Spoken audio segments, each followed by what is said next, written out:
I need a bad bleep Addison Rae, Lil Shawty the baddest, and She Got Her Ways. Whether that's where you know Miss Ray from, or her amazing, very real paparazzi pictures, or the Von Dutch remix with Charlie XCX.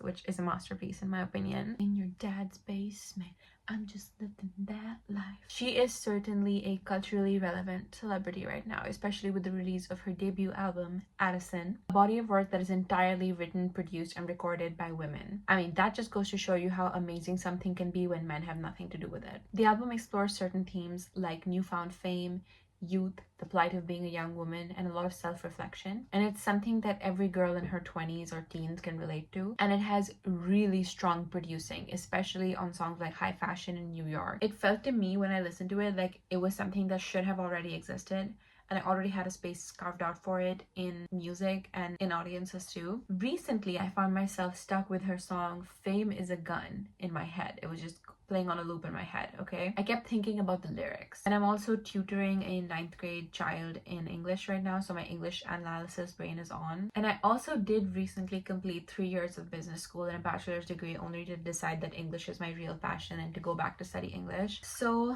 basically, we're just gonna put whatever I've learned from all my studying to use today. Disclaimer, this is only for fun, and it's just for some girly cutesy fun, okay? If you're a man who happens to be into literary analysis, this is probably not something that you're going to find enjoyable, and I would discourage you from watching unless you possess the rare ability to keep your opinion to yourself. Okay, end of disclaimer.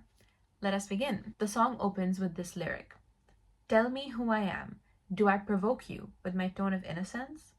Question mark. Tell me who I am is asking the audience. It alludes to how women are always being put into types and boxes and being told who they are, especially even as artists. Like, is she pop? Is she dance pop? Is she electro? What is she, you know? And Addison's rebrand is also always being questioned as far as her authenticity and her originality, and further on to where she belongs in the music industry and social media spaces, especially after her transition from her influencer beginnings. The second part of the line, "Do I provoke you with my tone of innocence?" juxtaposes innocence and provocation as concepts that are present in all women, and how provocation can even come about as a result of just innocence, pure innocence. She weaponizes femininity and the attached infantilization of innocence, and how women are being demonized for being childlike and innocent, inherently effeminate traits, and the contrast of this against provocation as intentional and calculated, and the power of women in the knowledge of how society dictates their actions and the provocation, no matter what they do. She's kind of saying,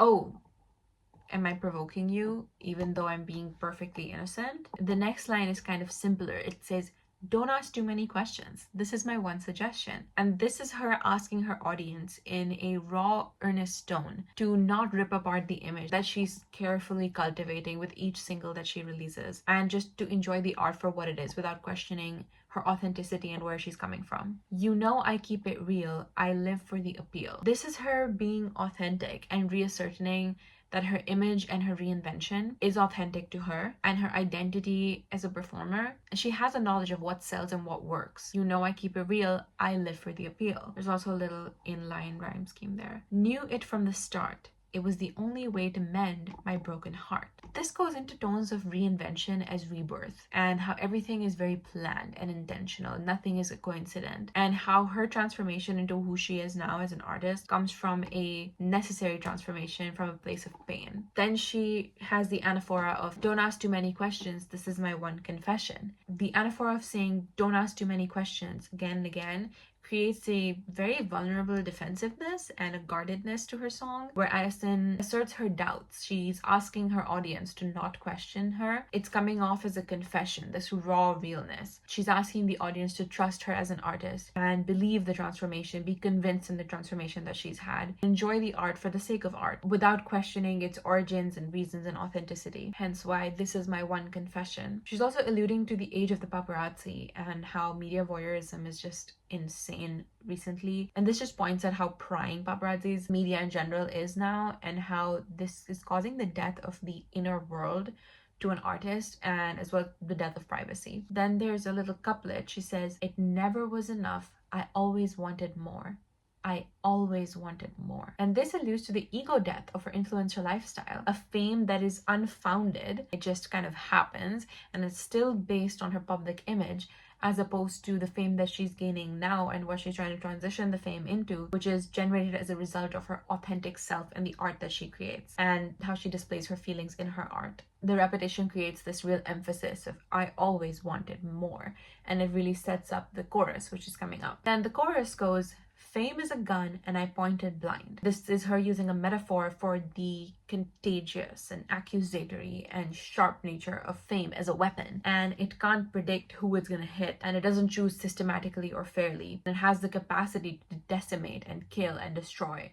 Like a gun. Crash and burn, girl. Baby, swallow it dry. You can't control what fame's going to do to you, and neither can you prepare for how it will feel to finally have fame in your possession, because you pointed blindly. And her last two lines, you've got a front row seat, and I've got a taste for the glamorous life. That's her very that's her teasing her audience as they watch her own shot of fame and they watch her success. You've got a front row seat. And when she says, I've got a taste for the glamorous life, it alludes to the addictive and seductive nature of fame and how she has no plans of stopping, and she's not going to be humble about it. This is something that she has always desired, and she wants more. Verse 2 begins with the line, there's no mystery. I'm gonna make it. Gonna go down in history. And Addison's intentions are very clear. Her mission is permanence and longevity. And she's subversive in the sense that she refuses to shy from the fame and hate her popularity.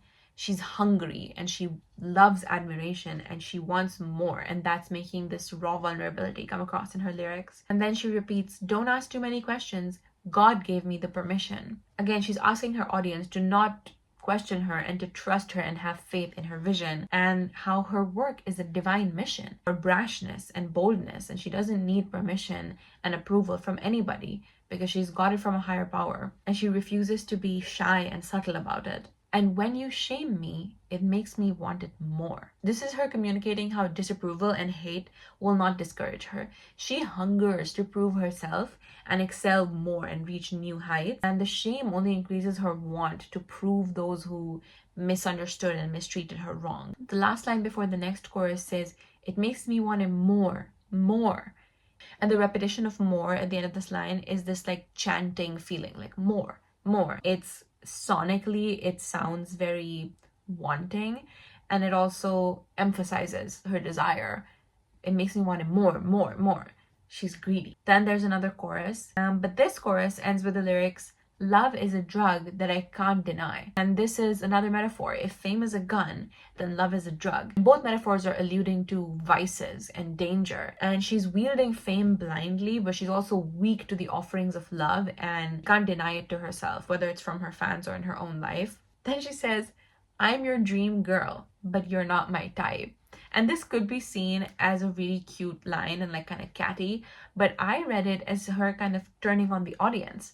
There will be people who will never see her as an artist in her own right. They will always question her authenticity and her talent, even though she herself is living her wildest pop star dreams. Now, she tells the audience, I'm perfect, I'm beautiful, I'm talented, I'm the dream girl of all my fans. But I don't want the type of fans who don't trust me and can't accept my authentic self. Hence, I'm your dream girl, but you're not my type. And then there's the rest of the chorus, and then she says, glamorous life thrice, which again, this repetitive chanting, glamorous life, glamorous life, glamorous life, this desire and this increasing tempo is just becoming kind of manic and frantic in her just raw vulnerability. And the song ends with the bridge, which goes, nothing makes me feel as good as being loved by you. There is no comparison to being loved and adored, and the reason she's willing to wield the weapon of fame and be in the line of fire from it is the high she gets from love as a drug. It could be a line from an award acceptance speech. Nothing makes me feel as good as being loved by you. And it's the goal and the ultimate dream of those who hunger for fame and who are willing to bite the bullet.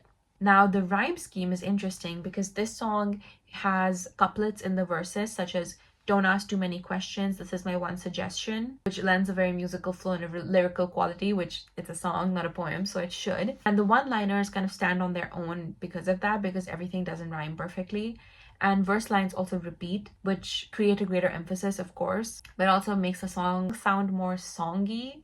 Like every verse is different, but they still have a through line that comes up. Don't ask too many questions, don't ask too many questions. And the chorus has midline rhymes here and there, specifically with "and I. Fame is a gun and I pointed blind. You've got a front row seat and I." So it's not super rhyme heavy, which I enjoy because I think it adds a more serious overture to her work, and this is like one of her first singles, and it still works without having incessant rhymes as a song, and it lends a conversational tone to the work, a sort of internal monologue, which ties in well with this being one of her debut pieces of work, and she's introducing herself and her intentions to the audience. Final notes are that the entire song is alluding to the media. She's talking about the music industry, just being a celebrity, and the perils as a newcomer with how earnest they are and the raw passion that they have. The irony is prevalent throughout the song, with fame both being a blindly pointed weapon, yet her adoration of the love from her fans and how she feeds off of it, and how intoxicating it is to her. There's a desire in her to not be questioned, and she wants her audience to trust her and believe her. At the same time, they prey on her privacy and they seek to know more and more, something that feeds into her own desire for adoration. So there's an irony throughout the song. The general tone of the song also has many forms. It becomes inviting and exciting sometimes, and there's like a sparkly and appealing nature of fame against the vulnerability and tension of being new and still developing a trust with your audience. Throughout the whole song, there's almost this edge of like